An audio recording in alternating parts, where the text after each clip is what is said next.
Hello and welcome back to You OK Hon with Miss Greater Manchester Galaxy.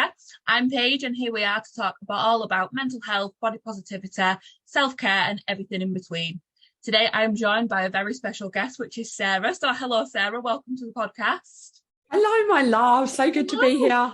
Oh, thank you so much for coming on. And you are actually my first guest on the podcast, so this is very exciting. Am I? Do you know what? I'm really glad that it's you that I've got on my first podcast because I feel like we bounce off each other so well. So I feel really happy that it's you that's my first guest. Well, that's quite something. Oh my gosh, I didn't realise I was the first. That's amazing. Yeah. Thank you. No problem. Thank you again for coming on.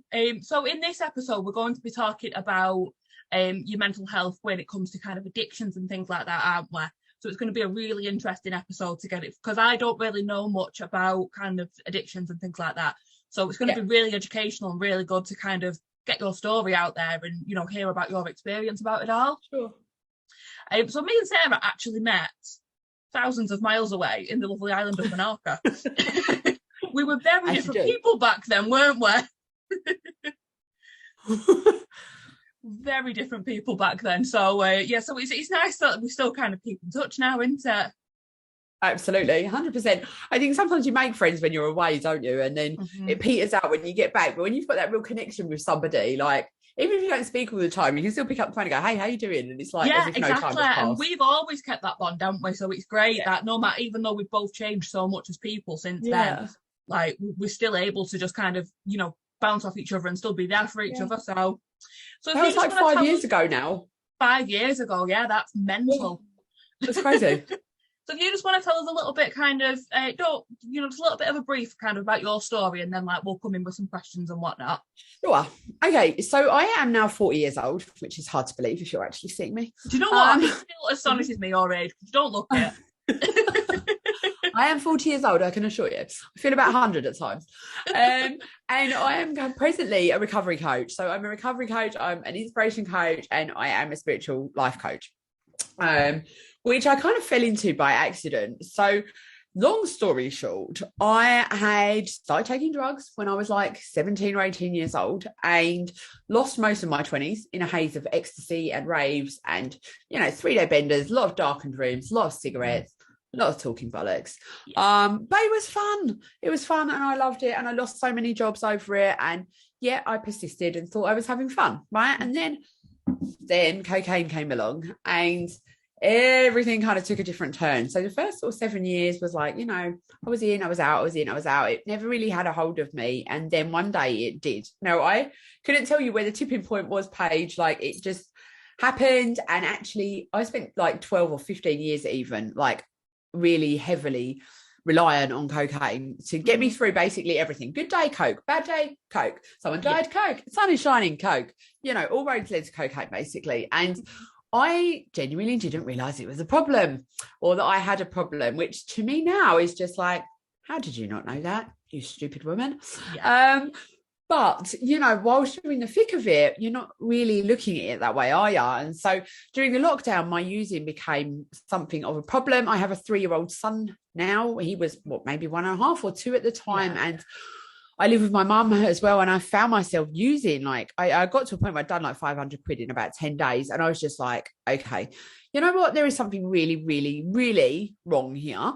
And it needs addressing. And I just thought, you know what? I can't do this anymore. It was just constantly lying, constant come downs, constant tiredness, constantly hating myself and then remedying that by going out and getting on it again. Yeah. And my mindset was in bits, Paige. I was just like, constantly the dialogue in my head was like, what is wrong with you? You can't even afford to buy your son a £6 pair of pajamas in Primani, but you can afford to spend 40 quid on a gram of Coke. Like, hello, have a word with yourself. You're a terrible mum. You're sick. You're actually really sick. All of this stuff. And then I would run and hide from it, of course. So all of that happened. I decided to quit the Coke. And then I went public with it basically on Facebook like a little while later. And the world went crazy. And I was just like, okay, that wasn't my intention. And by that, I mean, like, there was a massive outpouring of love and support. And I was really surprised. I really thought people would be like, you are wrong, you should be locked up, your child should be taken away from you, all of the things. And actually they weren't. They were really supportive. And what I've learned in all this is that people actually genuinely want to help you if only you speak up for yourself. And so from there, I suddenly became this massive shining light into the world of addiction. Well, this was an accident, okay? I never set out to do that. And then I started to panic and I thought, dear God, what if people think I know what I'm talking about? I don't know what I'm talking about. I only know my own story. But, you know, Paige, you know as well, like lived experience is second to none. Do you know what I mean? You don't need a piece of paper. You don't need to have gone and studied it. You don't need a PhD. You've lived it, right? And like, we've all got our own battles. And I know you've had some, you know, issues of your own with other stuff. Let me caveat that. I'm not trying to say Paige is a cokehead here. You know, but like just different, all kinds of mental health issues or, you know, whatever it is, everybody's got something that they're struggling with. And, you know, I've realised that by speaking out, we're able to help not just ourselves, but help others. And so lots and lots of people were coming to me like, how did you do it? And what did you do? And how do you stay straight? And I was like, oh my God, you know, I actually feel like I need to get some training on this, to get some support, just for my own credibility and for my own, like, just to feel like I had more to offer people in terms of helping them, rather than just, well, I did this. So I went and trained as a recovery coach, and I love it. I freaking love it. So and do you know what, you're doing so well with everything as well, Sarah. Like, you are absolutely smashing life at the minute. From the girl that you was, like, well, the girl that we both was, the little party girls that just, you know, went to work hungover every single day, and like, you're just absolutely smashing it. I'm so proud of you. It's so different. Thank you, Paige. That means a lot. That does mean a lot. But yes, a world away from who I was. And sometimes I look at my life and I go, oh my God, right, A, I'm in charge of a tiny human. Like, what the hell? And B, like, oh my God, like, I actually get to live this life. Like, all these things I never thought were possible for me, like waking up fresh in the morning and wanting to do stuff. Like, you know, having the money to just go and buy my son a pair of trainers if I feel like it. You know, like, I never thought I could be her. And you always feel like when you do go into that downward spiral, you always feel like there's kind of no way up, and that's the way that you've got to live your life. But, you know, there are people out there like yourself that do prove that, you know, once you do hit that rock bottom, the only way from there is up. And as long as you build yourself up, that's the main thing that you can do. And as I say, you are like a poster child for that, really. Yeah, but as a you, Paige, you know, I've seen a lot of your posts and things like that. And I've said to you before, you know, I've seen your posts and they just really strike a chord because they're so real and so raw and so honest. And I think people need that. You know, a lot of people are struggling and they can't or won't speak up for themselves. And so that's why I think it's so important that people like yourself, people like me, that are able to and willing to go, hey, look, world, this is the thing. Right. That we do so because we make it safe for others to say, hey, do you know, actually, I'm struggling a bit here. Or like, actually, I'm not all right. And it kind of normalizes it in a way. It does, because I feel like we live in a world where obviously social media is one of the biggest things in our lives, isn't it? Like, there is no escaping from social media, but social media can also be so very fake. Like, you can see people living these like really extravagant lives and you think, oh, I want to live like them. But behind the scenes, they're struggling with either addiction or mental health, financial problems. They could be struggling with anything, but because people just show obviously only the good side on social media, nobody, you know, people just get jealous of other people's lives. So people like me and you who do put the realness out there does make people think, well, do you know what? You know, not everybody does live a perfect life, and it's okay to not live a perfect life as well. So I found it's just really important to be like, one of my leading values is to be authentic and to be real, you know, like not every day is perfect. It's not. Do I still lose my shit from time to time? Completely. Have I messed up still ever since I got clean? Yes, of course I have. You know, am I a multi-millionaire now all of a sudden? No, I'm not. You know, I'm still a real human being with real issues. Still messes things up regularly. But, you know, I think it's really important, as you say, to just give that dose of realness, because people need to hear it. They do need to. I know sometimes I scroll through my Facebook feed and it's all like sunshine and lollipops and people are shitting glitter, and I'm just like, this is bullshit. Like, no, I completely agree. Like, and positivity has got its place. And don't get me wrong, I'm never going to put up a post and go, oh my God, life is terrible and I hate everything. And I, you know, if I have a day like that, I will say, do you know what? Today's been a really hard day. Today I felt like this, but here's how I got myself out of it, you know, and put it into a positive spin, make it something that can help other people rather than just whinging. think there's a lot of that out there. But, I think as well, part of the thing where we compare ourselves to each other is instrumental in destroying our mental health and our confidence. We look at these people, these airbrush pictures and, these beautiful lifestyles. And actually, you don't know whether her mum's just been in a terrible accident or whether actually she looks like she's making 10K a month, or she says she is, but actually she's in credit card debt up to her eyeballs. We don't think about these things. We just take what we've seen as gospel, and then we find ourselves being inadequate. And the truth is, we're not. We're right where we're meant to be. Exactly. It's like when I was working abroad, my third summer, I was struggling so much that summer. Like, I've never struggled so much as I did that summer. But everybody thought that I was living my best life because I was abroad. I was a holiday rep. I was, I wasn't making money, but it looked like I was living my best life. Yeah. It looked like I was living my best life, and I wasn't. I was miserable, so miserable. Yeah, and this is it, isn't it? Yeah. We can hide as well, like hide so much behind a photo and a few words, but unless we start to get real, more and more people are just struggling with stuff, and including ourselves. And that's why I think it's so important to kind of have things like this podcast out there to show that, everybody is going through their own battles, no matter what the battle is. Everybody is going through one. And it's nice to just kind of have that voice into it of, oh, well, these people are giving me this kind of advice, and hearing about people's different struggles because we've obviously all got different struggles. To get so many stories out there, I think is just going to be an amazing thing. I think it's a great thing that you're doing, Paige. I said that to you when I saw your post. I think this is an incredible way to just bring something magical to life that's really going to make a difference to people. And, you're saying about, like, it's so easy to kind of hide behind a mask, like on social media. So this girl that I know from down the road, literally I know her because she works in the print shop where I sometimes get things printed.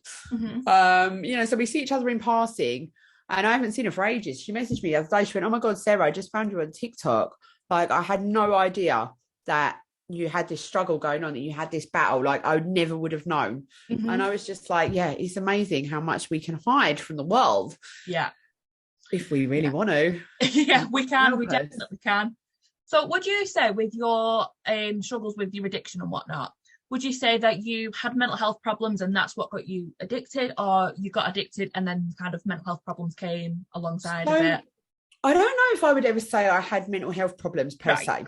So I had a lot of come downs, which felt a lot like a mental health problem. Felt a lot like depression and, anxiety and stuff like that. But the truth is, I was probably just really, really tired, really, really hungry. And my body was trying to process the utmost amount of crap that was masquerading as cocaine. But that said, my mindset did really suffer, and that was what led me to keep going back. So what I've realised in recovery, it took me 11 months, right, was to realise that actually there was a reason. It wasn't just that I was a party girl. It wasn't just that I was a wrong girl. It wasn't just that I kept making bad choices. It was that I didn't know how else to cope, right? Which sounds pathetic, right, on the face of it, because I'm just like, you're a grown woman. How can you not know how to cope? Like, is that really who you are, Sarah? But the truth is this, right? I realised that throughout my childhood, my dad would keep leaving, right? He would go to Egypt for 6 months at a time, say he was going for 2 weeks, right? And little Sarah realised, you're lying. You're not coming back. But he still would lie. And, so little Sarah started to create this story. Well, you're not important. He doesn't love you. You must be really annoying because he keeps leaving, right? Now, I didn't realise that I was doing this. Obviously, I was like 7 years old. But that story has stayed with me all through my life.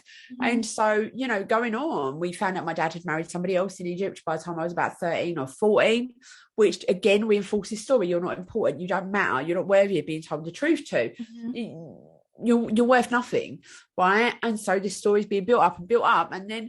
And then he died when I was 17 and just abandoned me again. So I'd been abandoned all of this time as a little girl. I'd been abandoned when he married somebody else. And then I was abandoned when he died, right? And subsequently, I spent the rest of my adult life abandoning myself, because that's what I learned how to do.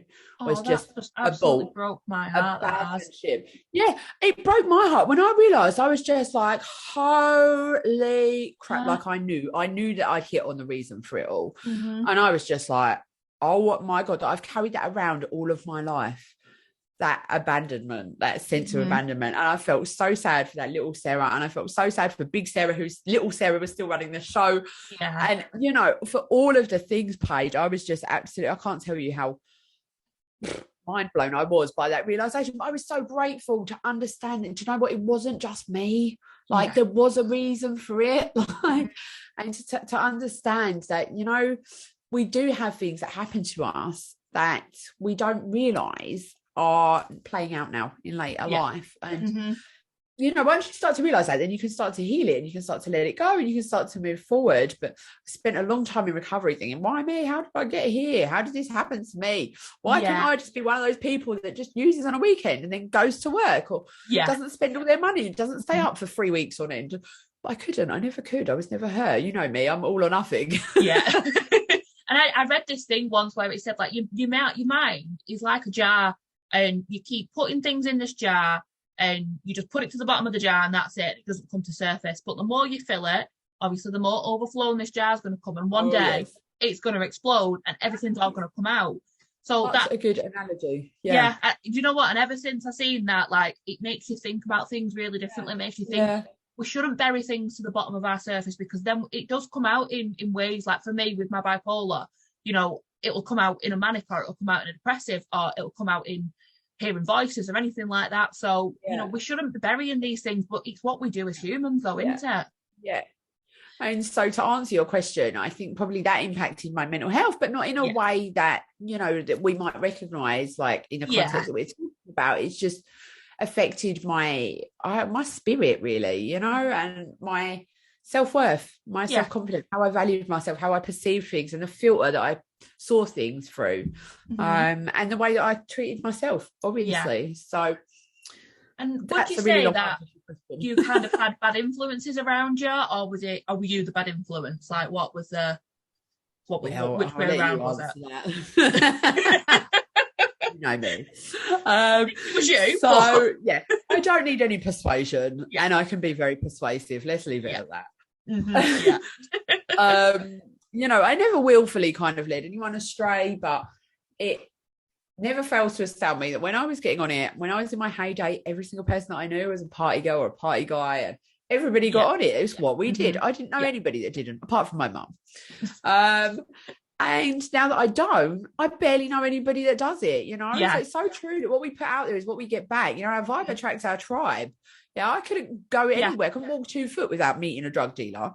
Now, I don't think I even know one, which is incredible, an incredible turnaround. So it's like, you know, just really watch who you're knocking about with, I think, is the case. It's not that they're necessarily influencing you badly, but, you know, the 5 people that you spend the most time with will tell you a lot about yourself, right? Because you become a mix of these people that you surround yourself with. So if you surround yourself with people that are druggies, or you surround yourself with people that, you know, don't really have any principles, morals, values, and you get up and go, you're going to find yourself going down that track. It's going to happen, whether you think it's you or not, you know, because we take on this stuff as our own.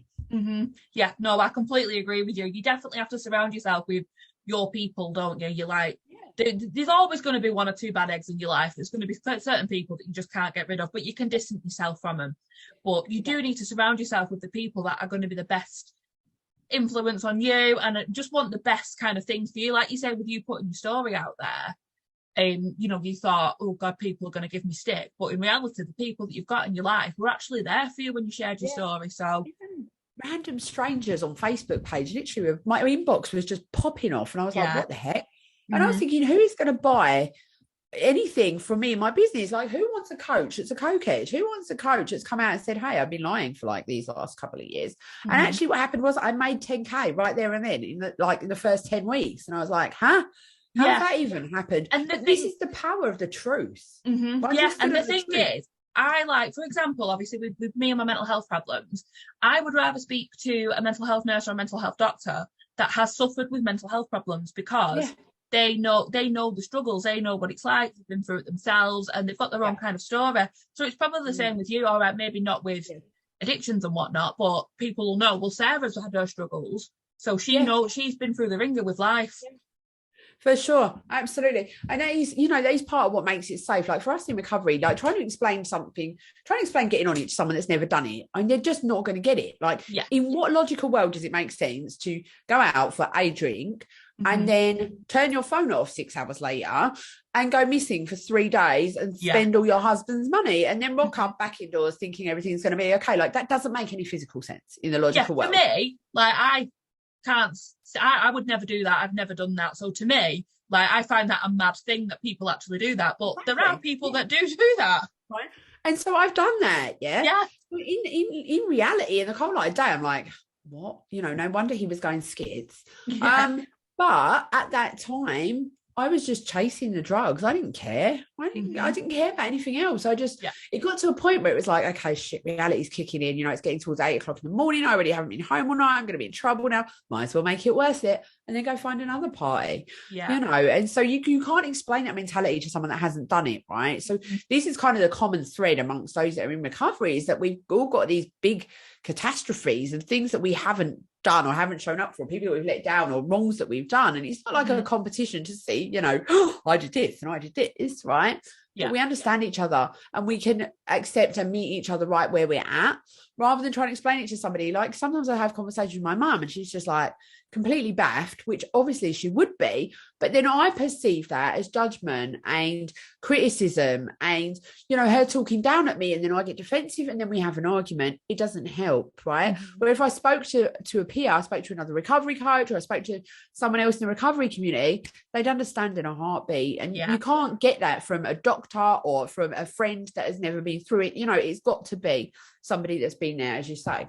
Yeah, no, I completely agree with you. I totally agree with everything that you've said. And it's been really nice to kind of have this talk with you, because I've seen all your stuff on social media, but I've never really spoken to you about I've seen like your story, like you've been in the Sun, haven't you, as well? Yeah. My story was like, I know. That took some balls, let me tell you that, right? I can imagine. I read the headline, like, I went home from the nursery run and sniffed coke or something, and I was just like, dear God, how can I have his nursery start off reading that? But again, this is another example of how people want to help you, Paige. I rung up the nursery and I said, look, this story is going to run in the paper and this is what it's about. And the manager said to me, Sarah, do you know what? I take my hat off to you. You've got our full support. I really think this is a brave thing you're doing, and blah, blah, blah. And I was thinking, oh my gosh, like that was approximately the last response that I was expecting to get, especially as it was talking about the nursery in the headline. Like, thinking, he's going to think she's a wrong one, and they're going to put Chase under close watch and scrutiny and like judge my parenting. None of that has happened. I feel like we are coming into a world now that is becoming a bit more understanding to things like mental health and addictions and things like that. There's still people out there that don't get it and will never get it, and we can't change that. But luckily, we are becoming into a society now that is a lot more understanding, thankfully. So, we don't have to be scared to share our stories anymore, really. No.